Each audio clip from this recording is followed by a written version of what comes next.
1968. A time when the popularity of marijuana was exploding. Don't you want somebody to love? Young people across the country were lighting up and living by the motto, turn on, tune in, drop out. The menace of marijuana. Since the 1930s, the U.S. government has made videos warning of the dangerous marijuana. But no one really knew anything about why the drug made users high. It was not really known what it is chemically or otherwise. Everybody thought it was one thing, but it turned out to not to be that, and another thing and not to be that. Then in the 1960s, scientists figured out why pot smokers got high. The composition of tetrahydrocannabinol was discovered, THC. 1968, the government's response to THC was to create the National Institute of Marijuana Project. This is the only place in the country that actually, has the responsibility of producing, marijuana for research. For the first time, our cameras are given unprecedented access to the only government-run marijuana farm located on the Ole Miss campus in Oxford, Mississippi. The program's director, Dr. Mahmoud El-Soli, gave Fox 13 an exclusive tour. We have very good, high-quality material.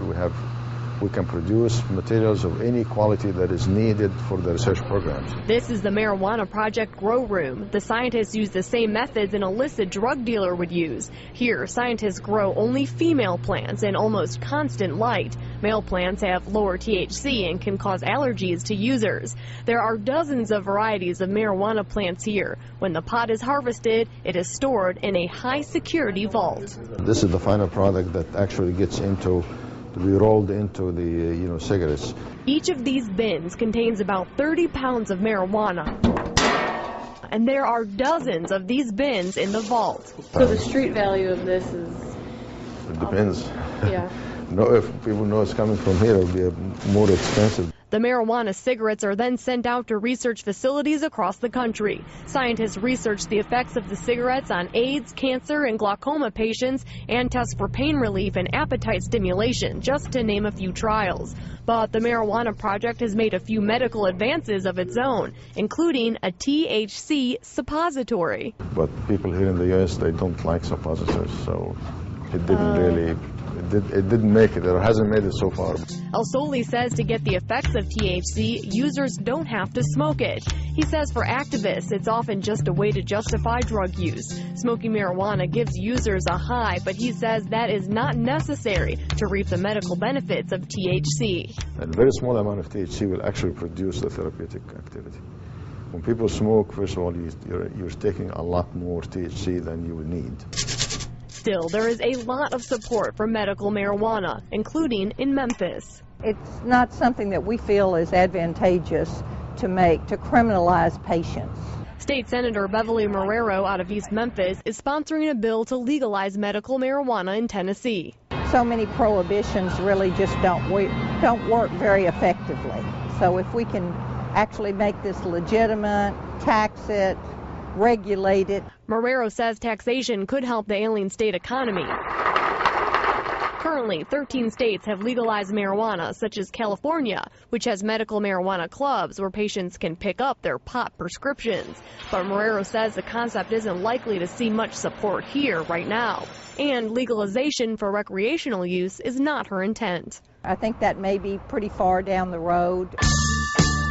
But the legalization movement is going strong with organized support groups at colleges nationwide. Margie Smith is a student at Rhodes. Pot is just something that it seems like a lot of people do, and nobody really talks about it much. Nobody thinks it's that big of a deal. Smith thinks alcohol and tobacco are much more dangerous and addictive than smoking pot. I'm just against the government regulating things such as pot because I really don't feel it a very dangerous drug. Looking at the plant material.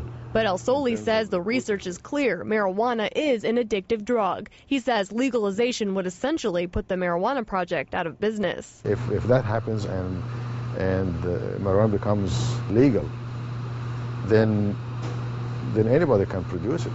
Then we would be just like any other, grower or manufacturer. Back Back in the vault, researchers store more than just medical marijuana grown on site.